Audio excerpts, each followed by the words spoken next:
સુરેન્દ્રનગરના કોંઢથી ફરી એકવાર સમાચાર સામે આવી રહ્યા છે અને આ વખતે ખેડૂતો જ છે ખૂબ વેફર્યા છે અને વાત જે છે સ્ટેટ હાઈવેને ચક્કાજામ કરવા સુધી પહોંચી ગઈ છે। શું છે સમગ્ર વિગત જાણીએ આ અહેવાલમાં। જય હિન્દ BSI TV ન્યૂઝ પર આપની સાથે હું છું નિધિ ગઢવી।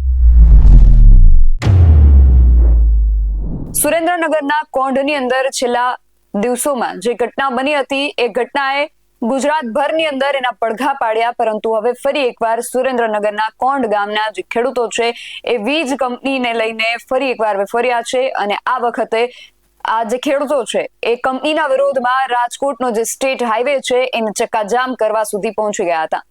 કોંઢ ગામના જે ખેડૂતો છે એ રસ્તા પર ઉતરી આવ્યા હતા અને પૂરતું વળતર અને જે કોરિડોર છે એની અંદર રહીને જ કામગીરી કરવા માટે ખેડૂતો જે છે માંગણી કરી રહ્યા છે અને આ ખેડૂતો આ માંગણીની સાથે રાજકોટ સ્ટેટ હાઈવે જે છે એના પર ચક્કાજામ કરવા સુધી પહોંચી ગયા હતા। પોલીસનો જે કાફલો છે એ પણ ઘટના સ્થળે દોડી ગયો હતો। ખેડૂતો જે છે એ રોડ રસ્તા પર ઉતરી આવતા જે ચક્કાજામની પરિસ્થિતિ ત્યાં રાજકોટ સ્ટેટ હાઈવે પર સર્જાઈ હતી અને ખેડૂતોનો એવો આક્ષેપ છે કે પોલીસ દમનગીરી કરાવીને કામગીરી કરાવી રહી છે। હાઈવે પર આ પ્રકારે ચક્કાજામ કરતા વાહનોની લાંબી કતારો લાગી ગઈ હતી। તાત્કાલિક વળતર અને કોરિડોરમાં રહીને જ કામગીરી કરવાની ખેડૂતો જે છે હાલ માંગણી કરી રહ્યા છે। પોલીસે હાઈવે ખુલ્લો કરાવવા અંગેની જે કામગીરી છે એ શરૂ કરી હતી। પોલીસને જાણ થતા જ પોલીસનો જે કાફલો છે એ ઘટના સ્થળે દોડી ગયો હતો, પરંતુ ગામના જે વિફરેલા ખેડૂતો છે એમની અંદર હજુ પણ ઉકળતો ચરુ જે છે દેખાઈ રહ્યો। આગામી 15મી તારીખે ખેડૂતો અને કિસાન કોંગ્રેસ સમિતિના જે આગેવાનો છે બધા 1000 થી વધુ ટ્રેક્ટર લઈને અમદાવાદ ખાતે પહોંચવાના છે, પરંતુ આ ટ્રેક્ટર રેલી સર્જાય એ પહેલા જ ફરી એકવાર કોંઢમાં આ જે ઘટના બની છે એને લઈને સમગ્ર ગુજરાતભરના ખેડૂતો જે છે એમનો પણ ચરુ ઉકળી રહ્યો છે। હાલ તો કોંઢથી જે દ્રશ્યો સામે આવી રહ્યા છે તેના પર એક નજર કરીએ। દરવાજા તોડી આયથે કરી જાવ એમ ને કંપની વાળાને સમજાવો આ રીતે। હા અમને રિક્વેસ્ટ કરો કોન્ટ્રાક્શનમાં મૂકો પણ ખેડૂતને નહીં ચાહે તમે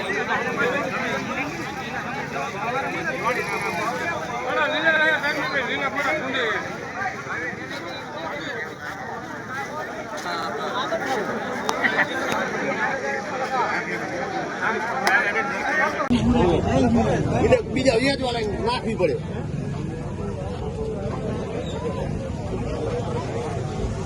5% તો ભલે જ છે ને।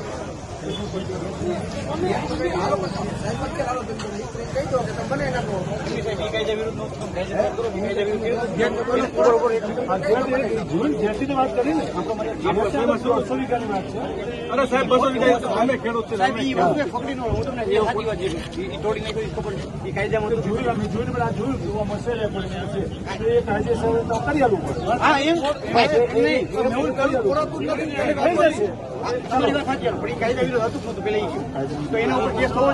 હું તમારી માલિકી તોડી નાખું એના ઉપર આપણે સમાધાન કરી નાખીએ। પણ હું એમ તમને કહું છું કે આવું ન કરે એમ નહીં। દાદા થઈ ગયા એટલે દાદા જ કહેવાય, થોડી નાખે એટલે દાદા નો કહેવાય, દાદા જ કહેવાય ને, થોડી નાખે એ દાદા જ કહેવાય। દાદા નો કહેવાય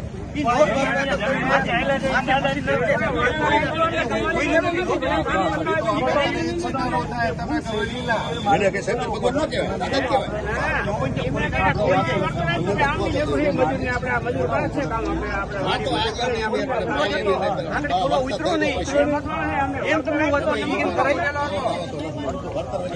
એક જાપો ખોલો એક ઊંચો કરવો પડે ને આપણે કોઈ સાઈડ સીધો માર થઈ જાય ઉતરવું પડે એ ખોટું કયું કોઈ માને છે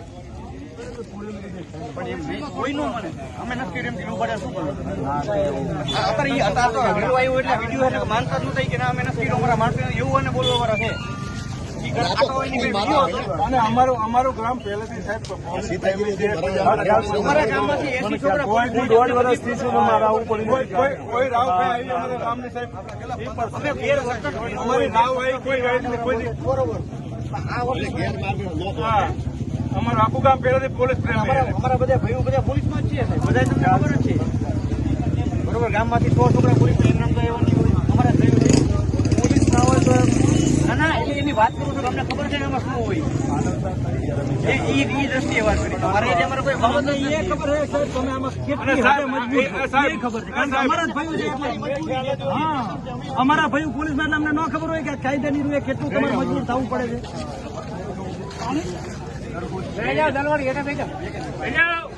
ખેડૂતોનો આવકળતો ચરુ હવે આગળ જતા શું સ્વરૂપ ધારણ કરે છે? 15મી તારીખે જે ટ્રેક્ટર રેલી યોજાવાની છે એ પહેલા ખેડૂતોની આ જે માંગણી છે એ સંતોષવામાં આવે છે કે કેમ? જો સંતોષવામાં નથી આવતી તો ખેડૂતો આગળ જતા શું પગલાં લે છે? જો સંતોષાઈ જાય છે તો ખેડૂતોને એમની આ જે માંગણીઓ છે એનાથી સંતોષ થાય છે કે કેમ? તે બધું જ હવે આગામી સમયમાં જોવાનું રહેશે. તમારું આ સમગ્ર વિષયને લઈને શું માનવું છે અમને કમેન્ટ કરીને ચોક્કસથી જણાવજો. આવા જ વધુ અહેવાલો સાથે મળતા રહીશું. તમે મારી યુટ્યુબ ચેનલને સબસ્ક્રાઇબ કરવાનું અને અમને ફેસબુક અને ઇન્સ્ટાગ્રામ પર ફોલો કરવાનું ભૂલશો નહીં. બાકી અવનવી અપડેટ્સ માટે આપ જોતા રહો BS9 TV ન્યૂઝ. નમસ્કાર.